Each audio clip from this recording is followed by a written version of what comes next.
안녕하십니까. 사랑, 희망, 생명을 전하는 복음방송 진리의 뜰입니다. 성도 여러분 안녕하십니까. 오늘 요한계시록 13장 두 번째 시간을 공부하도록 하겠습니다. 요한계시록은 22장까지 있습니다. 그리고 가장 중요한 부분이 중간에 있습니다. 그리고 우리는 지금 선악간의 싸움, 계시록 예언에 있어서 가장 중요한 부분인 선악간의 싸움 부분에서 적의 정체와 전략과 시기를 우리가 하나하나 들춰보고 있습니다. 마지막 때 사단은 싸움을 하기 위해서 이 땅에 용의 대리자 두 짐승을 세운다라고 예언이 되어 있습니다. 그래서 첫 번째 짐승은 바다에서 나오는 짐승이고 머리가 7이고 뿔이 10인. 그리고 이 짐승은 어떤 짐승이라고 우리가 지난 시간에 배웠습니까? 바벨론부터 로마까지의 모든 나라들을 합쳐놓은 세력, 교황권이라고 우리가 말씀을 드렸습니다. 그래서 비록 1798년에 교황권이 죽은 듯 했지만 마지막 때 이 세력이 다시 일어나서 하나님을 백성을 공격할 핵심 세력이라는 것을 지난번에 말씀을 해주셨습니다. 그리고 오늘은 또 다른 세력, 상상도 못하는 세력. 지난번에도 우리가 일반 세상 사람들은 평화의 사도로 알고 있는 교황권이 어떻게 하나님의 나라를 대적하고 하나님의 백성을 공격할 세력이라고 상상도 못하는 세력을 성경은 교황권이 마지막에 하나님을 백성을 공격할 것이다 라고 예언을 했고요. 또 다른 세력을 여기서 설명해 주고 있는데 먼저 나왔던 교황권의 세력과는 생긴 것도 그리고 출신도 전혀 다른 배경에서 또 다른 짐승이 나오는 모습을 오늘 공부를 해보도록 하겠습니다. 지난번에는 바다에서 나왔다고 하지 않았습니까? 바다라는 것은 성경에서 뭘로 상징이 되어 있냐면 인구가 많이 밀집되어 있는 지역을 이야기합니다. 그래서 교황권은 실제로 어디에서부터 이 교황권이 나왔냐 하면 그 당시에 인구가 가장 밀집되어 있던 유럽에서 교황권이 로마가 무너지면서 그 10나라 중에 3나라를 뽑고 나왔던 유럽에서 나올 것을 이렇게 예언을 했다면 두 번째 용을 도와서 하나님의 백성을 공격할 악의 세력은 이번에는 어디서 나온다고 되어 있습니까? 땅에서. 앞에 바다는 인구가 많은 지역이라면 땅은 그럼 어떤 지역일까요? 인구가 많지 않은 상대적으로 거의 사람들에게 알려지지 않은 장소, 신대륙을 의미합니다. 그 당시에는 신대륙이 발견도 안 돼 그럴 당시였고요. 여기서부터 땅에서부터 올라온다라는 것은 마치 식물이 여러분 심기면 어떻게 됩니까? 올라서 자라나죠.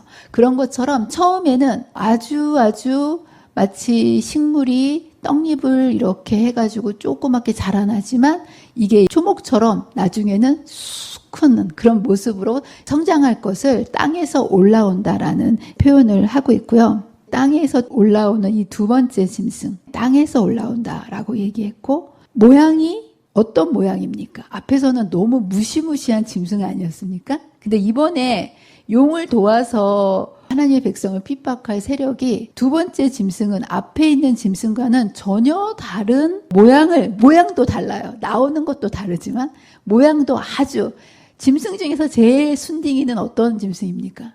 양이죠. 순하다 그러면 양같이 순하네 이러지 않습니까? 근데 이 짐승이 어린 양같이 나오는 모양을 가지고 있는 그런 짐승인 것을 보게 됩니다. 그리고 양은 실제로 뿔이 있지 않습니까?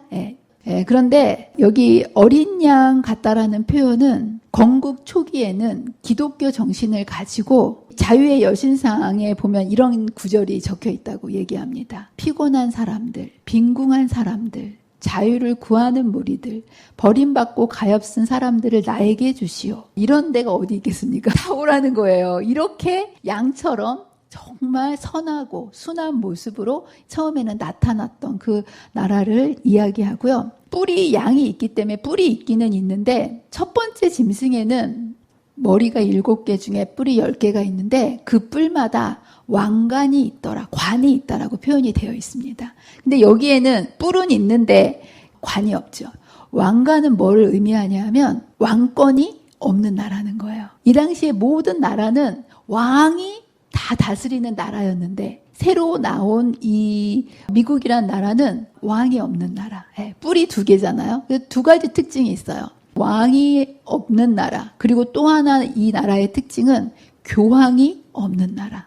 종교의 자유를 보장한 나라고요. 세계 최초로 왕이 없고, 그럼 누가 다스릴까요? 국민에 의한, 국민을 위해서 다스리는데, 그래도 다스리는 사람이 대표가 있어야 되지 않겠습니까? 국민이 뽑은 대통령이 민주주의, 국민이 주인에서 다스리는 나라, 이런 모습으로 나타난 나라를 얘기합니다. 그리고 교황이 없기 때문에 처음부터 이 나라는 어떤 종교든 종교의 자유가 보장된 나라였어요. 그리고 자유로운 종교 활동을 금지하는 것을 법으로 금지하는 나라. 그래서 왕이 없고 교황이 없고 국민이 주인이 되는 민주주의 나라이면서 종교의 자유가 보장된 이런 나라였습니다. 근데 이렇게 좋게 양처럼 순리처럼 나타났는데 어느 순간부터 양이 용의 모습으로 변해가지고 하나님의 백성을 핍박할 것을 예언을 하고 있습니다. 그리고 여기 보면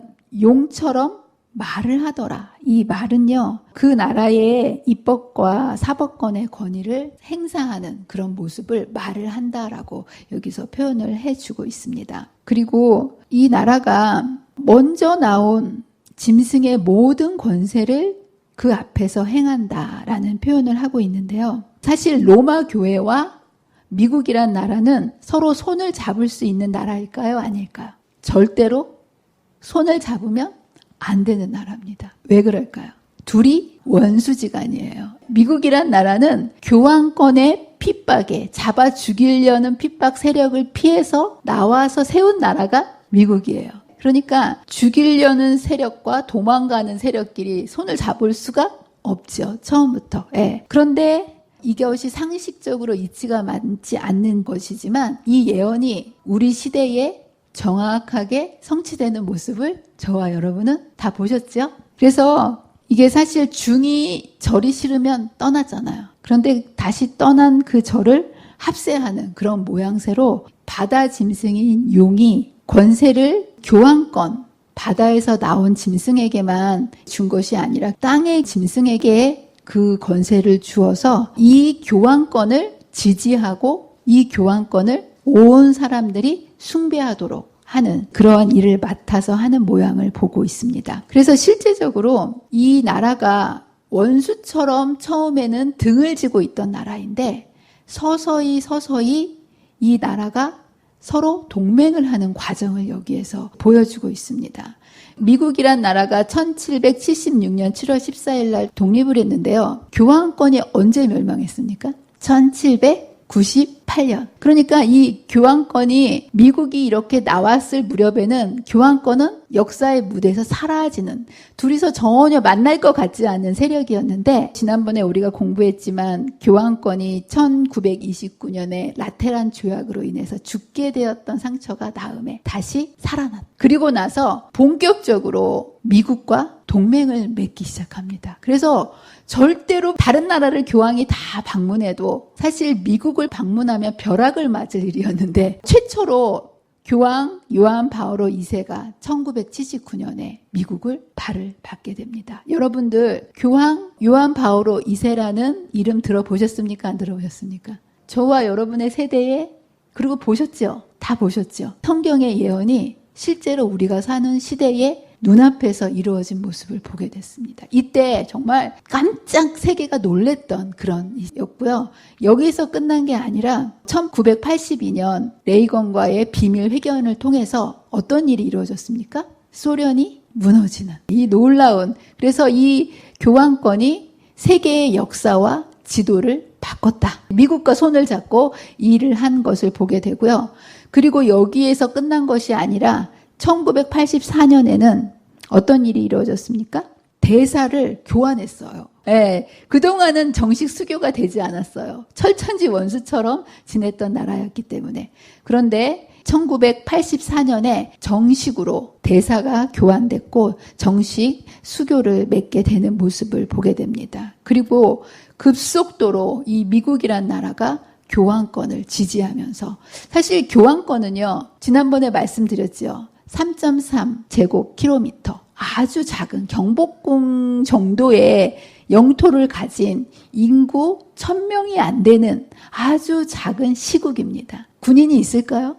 나라에 군인이 없는데 어떻게 싸워요? 힘이 뭐가 있겠어요? 이렇게 힘이 없지만 바로 군사력이 없는 이 교환권, 종교적인 세력에 가장 군사력이 강한 미국의 정치권을 붙여줘서 온 세상을 힘으로 다스릴 수 있도록 이 일을 정식적으로 대사가 교환됐고요. 여기에 보면 수교한 데서 끝나지 않고 성경은 뭐라고 얘기하냐면 땅과 땅에 사는 자들을 처음 짐승에게, 처음 짐승은 바다에서 나온 짐승인 교환권을 얘기합니다. 이 짐승을 경배하게 한다라는 표현을 하고 있습니다. 여러분들 수교를 맺어도요, 적극적으로 서로 돕지는 않을 수도 있습니다. 우리나라와 일본이 수교를 맺었죠. 그렇다고 우리가 막 서로 돕고 삽니까? 그렇지 않죠. 그런데 여기에서 보면 나중에 나온 이 짐승이 적극적으로 앞에 나온 짐승을 수교해서 끝난 것이 아니라 도와주는 그러한 역할을 할 것을 여기에서 예언을 하고 있는데요. 그리고 여기에서 보면 땅과 땅에 사는 자들이라는 표현은 미국이라는 어떠한 한정된 국가에서뿐만이 아니라 국제적인 범위를 넓혀서 온 세상 사람들에게 첫째 짐승을 경배케 하는 그 일을 바로 미국이 할 것이다 라는 예언을 하고 있습니다. 이게 정말 너무 놀라운 얘기예요. 여러분은 많이 들어보셔서 그런가 보다라고 얘기하지만 그 누가 용의 입에서 나온 그 강물을 마심으로 여자를 도운 나라가 미국이잖아요. 교회를 도운 나라가 미국이에요. 그런데 그 미국이 변해가지고 다시 그 교회를 가장 핍박하는 세력으로 돌변할 것이라는 것. 이것은 그가 누구도 예측할 수 없는 예언 아니겠습니까? 그래서 참 충격적인 내용이고 예측 불가능한 놀라운 예언은 성경이 정확하게 뭐라고 얘기했냐면 이 짐승이 양처럼 형성되었지만 나중에는 용처럼 말을 하게 법을 바꾸고 그리고 사법권을 투여해서 하나님의 백성을 핍박할 것이다 라고 여기에서 예언을 하고 있습니다. 그리고 곧 죽게 되었던 상처가 나은 자니라. 이게 바로 교환권을 두 세대로 분리할 수 있거든요. 중세시대의 교환권과 그리고 죽게 되었던 상처가 나아서 다시 일어난 교환권. 그런데 바로 이 세력이, 미국이란 세력이 어떤 교환권을 도와준다고요? 죽게 되었다가 다시 살아난 1798년 이후에 살아난 세력을 도울 것이다 라고 정확하게 예언을 하고 있습니다. 그리고 미국의 대통령은 정말 이상하리만큼 여러분 미국이란 나라가 얼마나 세계에서 자신들의 세력을 과시합니까? 그렇죠? 진짜 말도 안 되게 본인들이 경찰 국가임을 자부하면서 여러 나라들을 위해 군림하는 나라가 미국입니다. 그런데 이 미국이란 세계 최대 초강대국인 미국이 교황 앞에만 서면 작아지는 거예요. 너무 신기하죠? 여기 보면 빌 클린턴 대통령이 이렇게 미국을 방문했던 요한 바오로 2세 앞에서 한 나라의 대통령이 이런 얘기를 해요. 교황이 바라는 대로 되기 위해서 미국이 얼마나 노력하고 있는지 이번 방문을 통해서 확인하기를 희망합니다. 어떻게 이런 말 할 수 있겠습니까? 그렇죠? 근데 대통령이 우리가요 교황님이 하라고 하시는 대로 제가 다 하고 있습니다. 한번 체크해 보십시오. 이렇게 굴력적으로 이야기를 하는 거예요. 그리고 그뿐만 아니라 이제 베네딕토 16세가 미국을 방문해서 활개치고 돌아가는 모습을 봅니다. 9번의 종교적인, 정치적인 이런 회합을 가지면서 미국 안에서 그의 천주교의 세력을 뿌리를 내리는 모습을 우리는 정말 놀랍게 이때마다 여러분들 매스컴으로 다 듣고 보셨죠. 그리고 2008년도에는 여러분과 제가 다 아는 이 부시 대통령이 퇴임을 앞둔 그 시기에 교황청을 딱 방문해가지고 융숭한 대접을 받고 이렇게 황송할 수가 라는 이야기를 하면서 둘 사이에 이러한 갑과 을의 관계처럼 이렇게 생성된 그런 게 하는 모습을 보게 됩니다. 그리고 지금 현재 교황인 교황 프란치스 여러분 아시죠? 이 교황이 역사적으로 최초로 상하원 합동 연설을 한 거예요. 예, 연설을 해서 새로운 세계 질서로 온 세상을 지배할 것을 여기에서 우리는 보게 됩니다. 그렇다면 이 두 번째 나온 이 짐승은 어떤 전략으로 하나님의 백성을 공격할 것인가? 첫 번째는 이 내용을 통해서 이 세력의 정체성을 어떤 세력인지를 우리에게 적나라하게 정말 다 보여줬습니다. 그리고 이 미국이란 나라가 그렇다면 어떤 전략을 가지고 하나님의 백성을 공격할 것인지 정체와 더불어 뭘 또 알려주셨다는 거예요? 전략. 이게 적을 아는 데 있어서 누가 적인지를 아는 것도 중요하지만 어떤 전략을 갖고 싸우는지를 알아야 같이 싸울 거 아니겠습니까?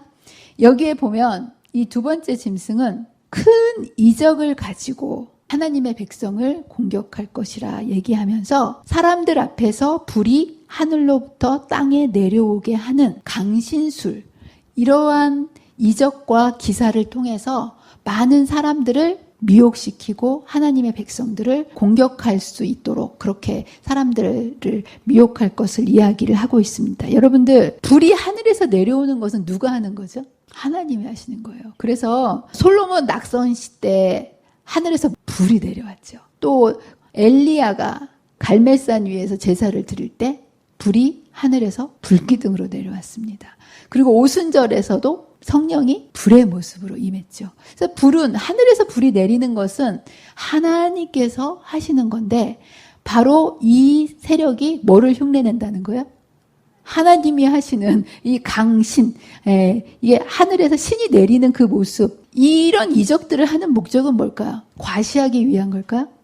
아니에요. 이러한 이적들을 통해서 온 세상으로 하여금 바다 짐승인 교황을 숭배하도록 하기 위한, 그래서 이러한 모든 표적들을 하나님의 능력의 표적이라고 하면서 분명히 하나님의 백성들을 속이고 설득할 것이다 라고 성경은 예언을 하고 있습니다. 자, 그러면서 땅에 거하는 자들을 이 기적을 통해서 미혹한다라는 예언을 하고 있는데요. 이 예언은 정말 중요합니다. 여러분들 마태복음 24장에 보면 재림의 징조가 있습니다. 지진이 일어나고 기근이 일어나고 전쟁이 일어나고, 그런데 여러분들, 이러한 모든 재림의 징조 중에 가장 중요하고 가장 위험하고 가장 하나님의 백성들을 흔들리게 하는 징조가 뭔지 아십니까? 거짓 그리스도와 선지자가 일어나 마지막 때 하나님의 백성들을 할 수만 있으면 택하신 자들도 미혹하리라. 여러분들 택하신 자 맞습니까? 여기 이 자리에 앉아 계신 분들 택하신 자 맞습니까? 여러분들을 어떻게 한다고요? 미혹한다라는 거예요. 정말 무서운 시대를 우리가 지금 살아가고 있습니다. 마태복음 24장이 재림의 징조장이고요. 마태복음 25장에 하나님의 백성들이 어떻게 주님의 오심을 준비해야 될지의 세 가지의 비유, 그래서 열처녀의 비유가 있지 않습니까? 세 가지의 비유가 나오는데 여기에 보면 예수님이 신랑이 더디 오기 때문에 미련한 처녀들도 슬기로운 처녀들도 다 졸고 잔다라는 표현이 나와요. 근데 여러분 잘 들으세요. 조는 사람이 있고요. 자는 사람이 있다는 거예요. 슬기로운 처녀는 졸아요. 근데 미련한 처녀는 자요. 조는 것과 자는 게 뭐가 다를까요? 졸 수는 있어요. 너무 늦게 오고 너무 늦으니까 너무 피곤하니까 아무리 기다려도 안 오니까 졸 수는 있어요. 여러분도 그렇지 않습니까? 여기 와서 졸 수 있어요. 그런데 자는 건 아예 뭐 하는 거예요? 아예 기다리고 자시고 없이 그냥 퍼져 자는 거.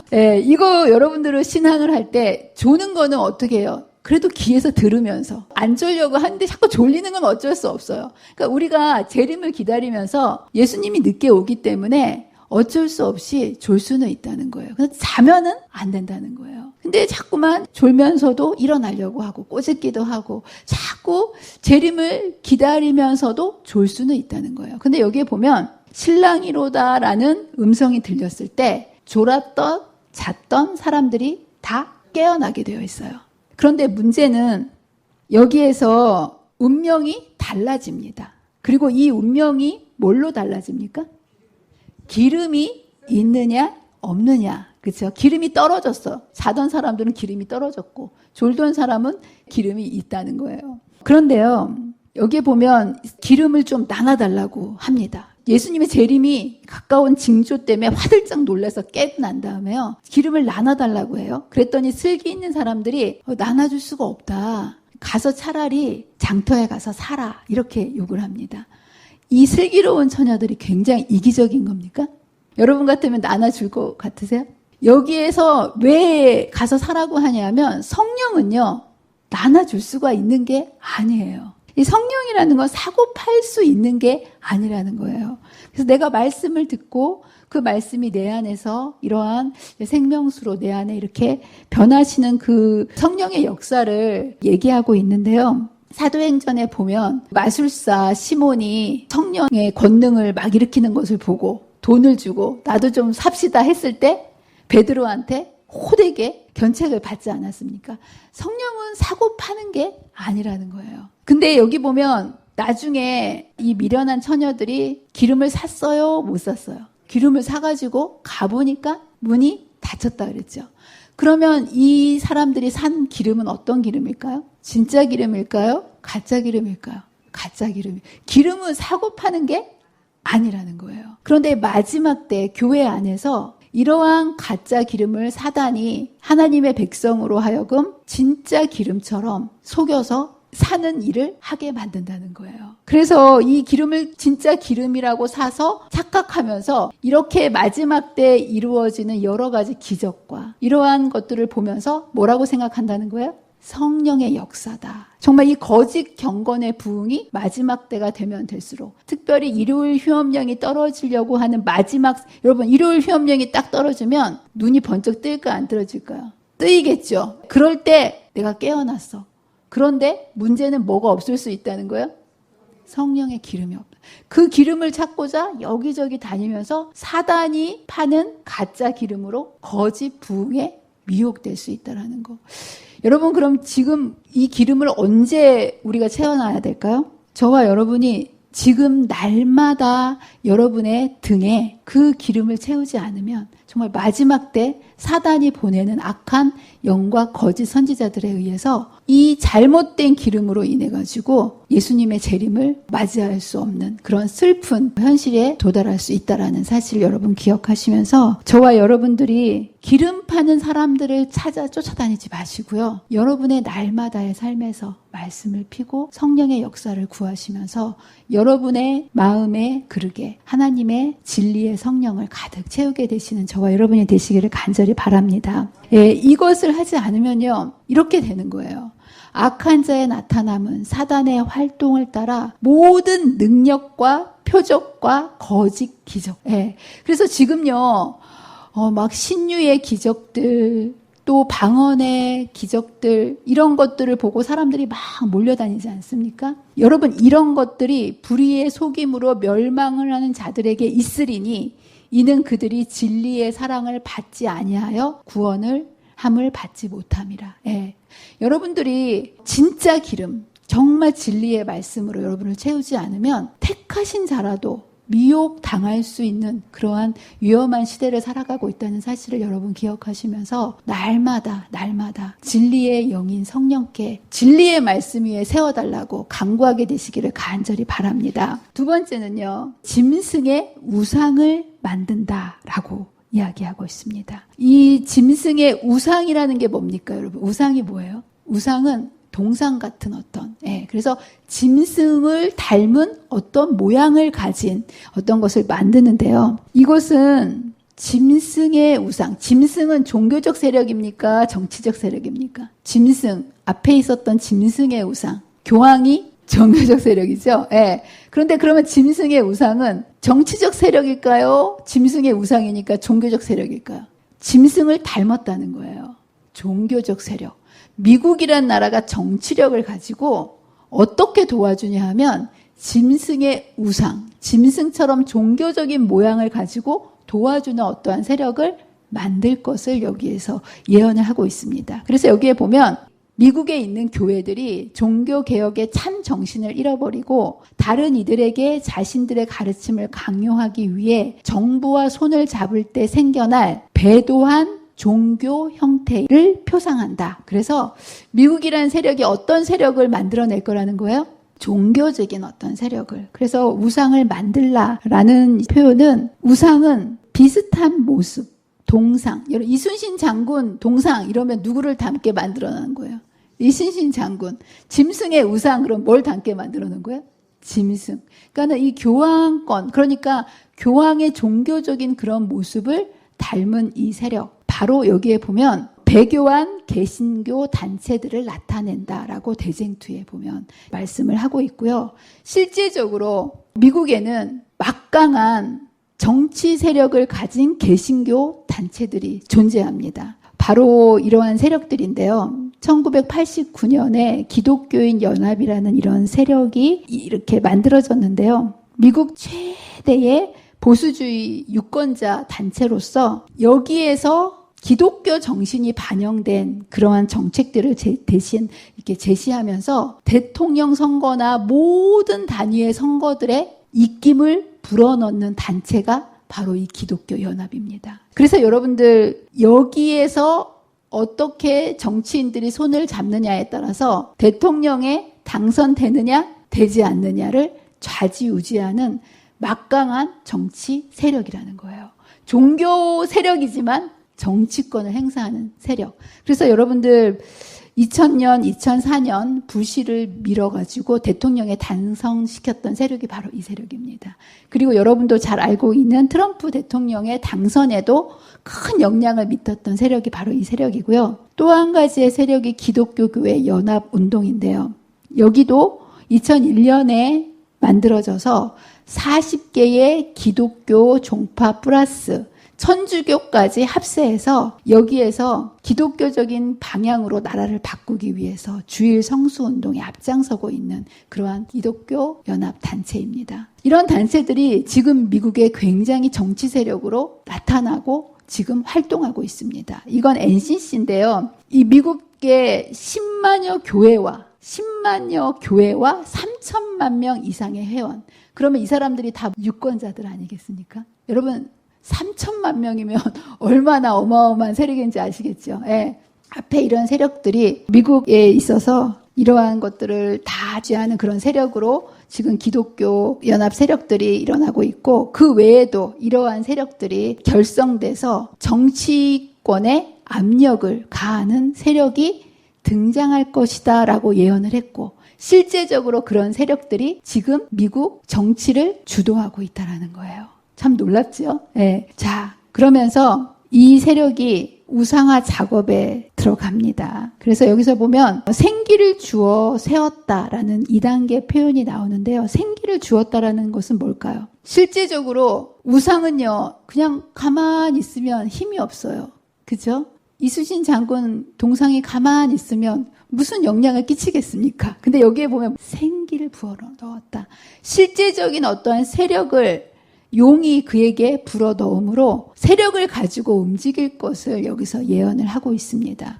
이것은 한 국가가 말한다는 것은 입법과 사법상의 권위를 행사함을 의미한다. 그래서 실제적으로 하나님을 백성들을 공격할 법을 만들고 그리고 실제적으로 그 법을 집행하는 사법권을 가지고 하나님의 백성을 핍박할 것을 여기에서 이야기하고 있고요. 이것은 그냥 미국이란 나라가 굉장히 민주주의고 수정헌법을 가지고 있는 그런 나라가 어떤 면목도 없이 이 일을 그렇게 하지는 못할 것이라는 거예요.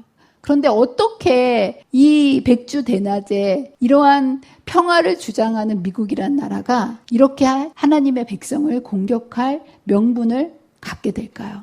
바로 애국심과 세계 평화를 포장해서 더군다나 날로 지금 뭐가 심해집니까?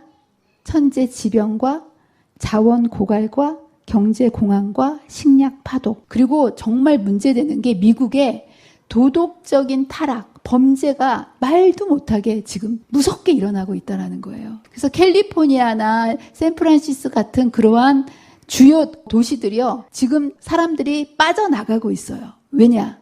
너무 치안이 불안하고 범죄율이 높기 때문에 사람들이 마음 놓고 살 수가 없는 거예요. 이런 것들을 보면서 명분을 삼습니다. 여러분들 두라 평지에 우상을 세우지 않았습니까? 왜 세웠습니까? 나라가 영원하고 평화롭기를 원하는 그런 마음으로 나라를 세운 거고요. 여기에 거절하는 자들을 반역하는 자로 죽이지 않았습니까? 마찬가지예요. 이러한 면목을 가지고 일요일 휴업력이라는 법을 세울 거고요. 이것에 반대하는 세력을 세상의 평화와 그리고 애국심을 반대하는 세력이라고 하는 명분으로 똑같이 사형 명령을 내릴 것을 이야기했는데요. 여러분들 이 두라 평지에 우상이 세울 때 하루아침에 세워졌습니까? 아니었겠죠. 다니엘의 세 친구들이 그 두라 평지에 그것이 세워졌을 때 앞으로 무슨 일이 일어날 것인지에 대해서 알고 있었을까요? 무엇을 했을까요? 기도하고 준비했겠죠. 그래서 막상 세워져서 풀무 앞에 딱 놓였을 때 그들이 목숨을 걸고 죽으면 죽으리라는 각오로 절하지 아니할 수 있었다라는 거. 여러분들, 저와 여러분이 지금 이런 것들이 점점점 세워지고 있는 것을 바라보면서 우리가 깨어나야 됩니다. 자, 그러면서 이러한 일들이 실제로 기독교 국가에서요, 이것을 거절하는 자들을 그냥 위협하고 벌금을 물리는 게 아니라 어떻게 한다고 되어 있습니까? 여기 보면 몇이든지 짐승의 우상에게 경배하지 않는 자는 다 죽인다라는 법이 만들어진다라는 거예요. 그리고 우리는 이런 일들이 벌어지고 있는 현실을 목격하고 있습니다. 이 입법권과 사법권이 지금 이루어지고 있고 바로 이러한 천재지변과 범죄율로 인해서 이 일이 반드시 일어나지 않으면 안 될 미국의 상황이 지금 돌아가고 있습니다. 그리고 여러분들, 미국이 11월 달에 대선이 있습니다. 미국 대통령 대선이 있습니다.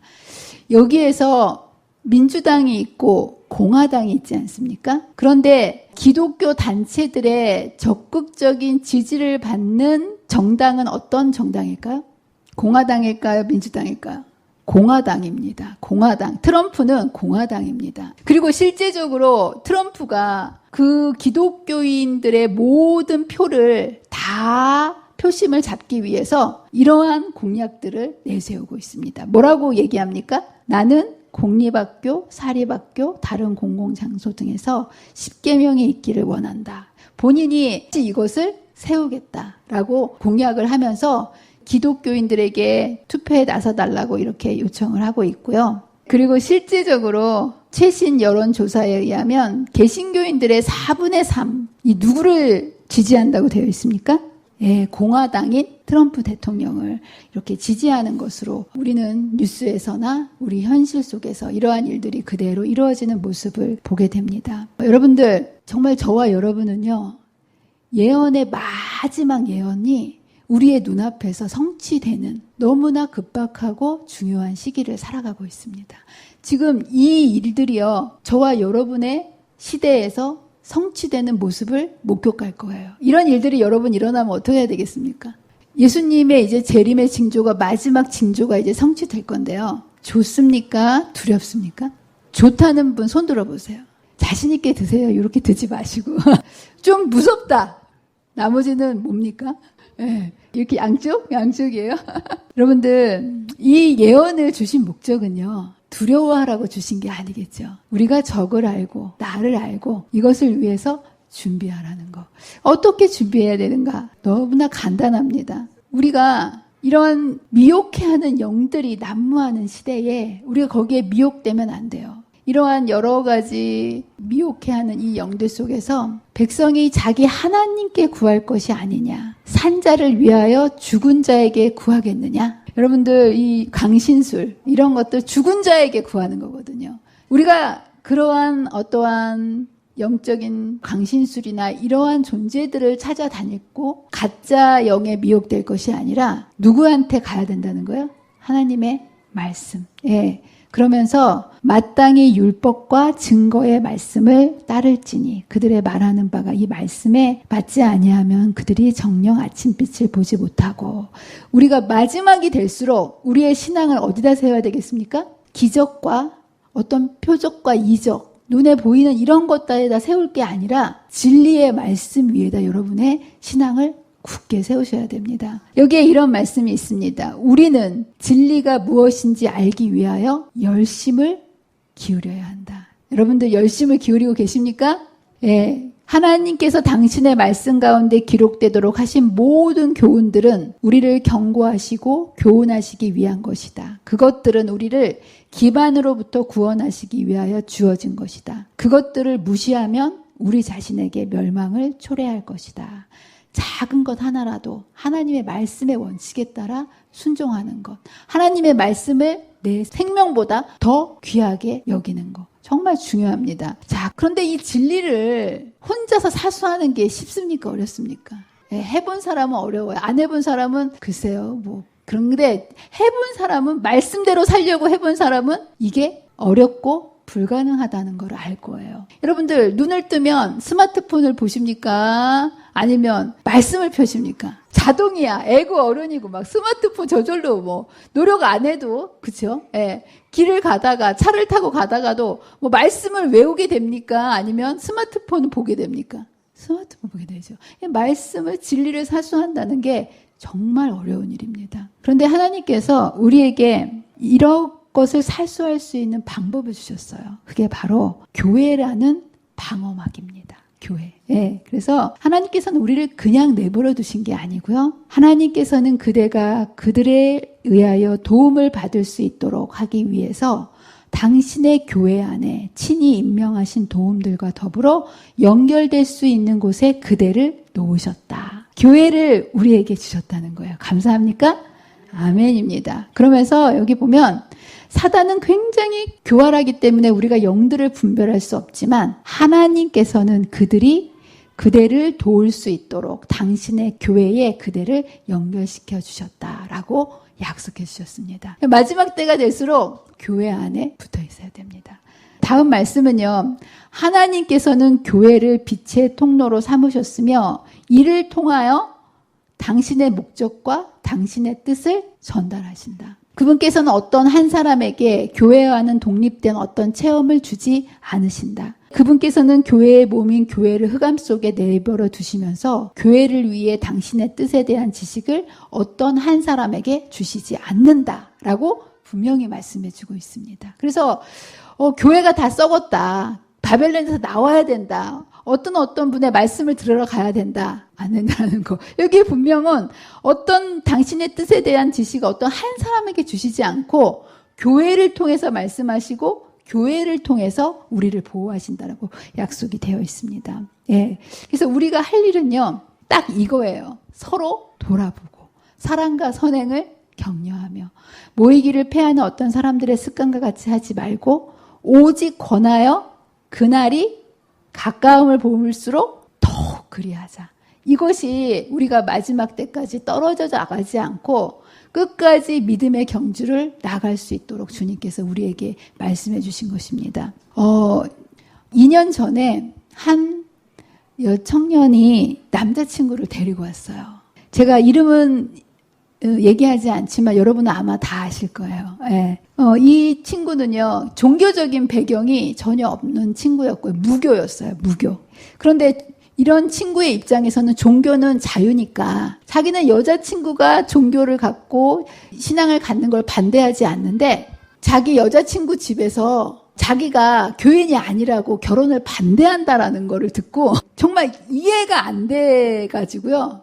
도대체 교회가 어떤 곳인지를 알려고 여자친구를 따라서 온 친구예요. 그러니까 이 여자친구가 5년, 6년을 사귀었는데 신앙을 안 한다는 이유로 그만 만나자라고 얘기하니까 이 남자친구가 충격을 받아가지고 한번 알아나 보자 해가지고 어느 날 교회를 찾아온 거예요. 여자친구와 함께. 그리고선 저한테 그렇게 얘기하더라고요. 도대체 교회가 뭘 하는 곳인지 알기 위해서 왔는데 성경에 대해서 좀 알려달라고 해서요. 그 친구랑 예배가 끝난 다음에 일주일에 한 번씩 안식일 식사 후에 말씀 향기를 1시간씩 공부를 했어요.